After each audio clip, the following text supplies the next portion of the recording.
And the last thing I want to impart on you guys, do not give your players a deck of many things. Welcome to Dungeoneer's Pack Live. My name is Josh. Thank you guys for tuning in. Dungeoneer's Pack Live is a weekly live stream where I discuss topics for D&D 5th edition to provide insight solutions at your table. I am going to be talking about my experience running and finishing Descent into Avernus for my playgroup. So for those that don't know, Descent into Avernus is a level 1 to 13th, 14th level adventure where you start off in Baldur's Gate after the city of El Terrell has been pretty much sucked into the first level of Hell Avernus. And from Baldur's Gate, you find a way to get to Avernus and bring the city back. So things I learned about 5th edition while running this. And the first thing is the combat rating system, the CR system, sucks. It's a bad and imperfect tool. It struggles, like I said, struggles with scaling up to players and also scaling to their power. And what I mean by power isn't just like the magic items and the abilities that they use, but also what I mean by power is a player experience and how they understand their abilities and how to use them and the efficiency that they use them in. With a group of 7, what did I do to try to challenge them? It's really coming to an understanding of what exactly combat is in 5th edition. Combat is just a game of actions and resource management. But in order to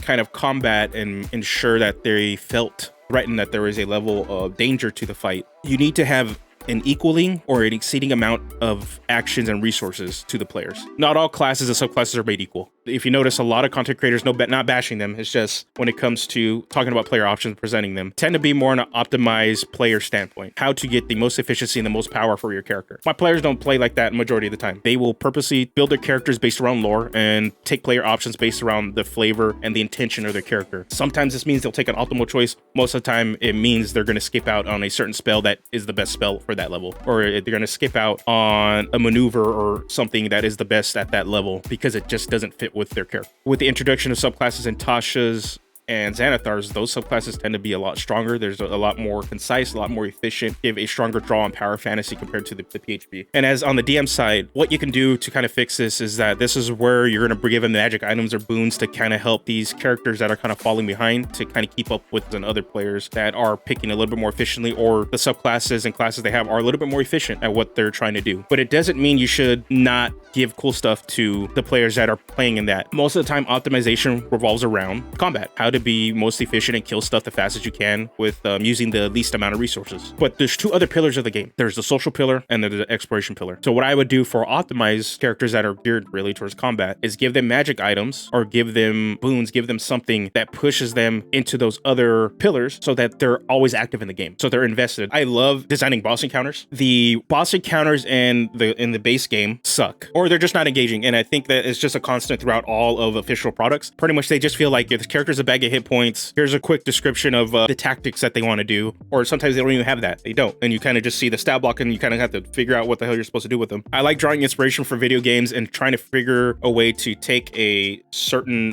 boss encounter from a video game, have it fit within the narrative of the campaign, and use that against my players and have it be more a cross between a combat encounter and a puzzle encounter. The big boss fight I wanted to do, which was going to have them fight Bell, but Bell was going to have a level of invulnerability. There's going to be these 4 crystals. They needed to destroy them, and by destroying one, it gave them a small window to deal damage to him, but then they needed to destroy all of them, so his invulnerability was completely gone. The other thing overall, what I learned and what I like to do, make your players matter. As a DM and you're running a campaign book, don't feel restricted by the book. Don't even feel restricted by the rules of the game. You need to do what's best for your table, and you need to do what's best for the enjoyment for yourself as a DM, but also the enjoyment of the playgroup and the health of that playgroup. And it doesn't mean that you don't have to go raw. If that actually works for your table, then stick to raw. But warp the gameplay and shape the story when it comes to a campaign setting book to your players. They're going to feel way more invested. They're going to feel more active, and then it's not going to feel like they're just on an amusement park ride. Give them agency. And the last thing I want to impart on you guys, do not give your players a deck of many things.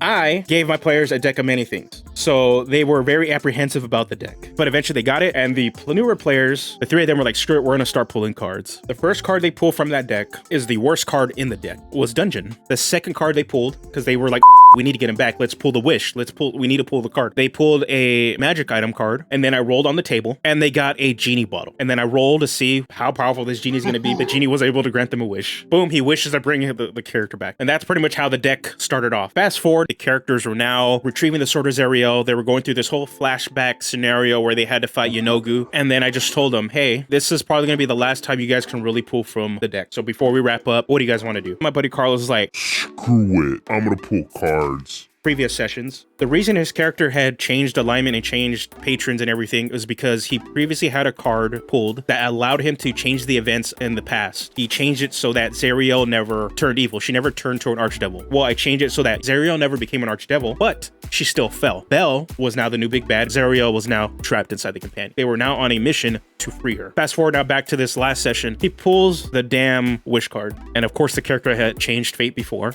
is going to be able to do it again. And then he made his 3 wishes. So obviously the first one, we want to be able to free Zariel from her bindings and the companion. We want El Terrell to return back to the material plane. And then the last one was self-serving, and it was, I want to be a demigod that serves Zariel. My big takeaway for this is like, it's not that don't give your characters a deck of many things. As a DM, do not give them the deck of many things if you do not fully intend to deal with the consequences of the deck. I was perfectly fine with it. Again, lazy DM, I'm gonna go roll with whatever choice and whatever thing they do.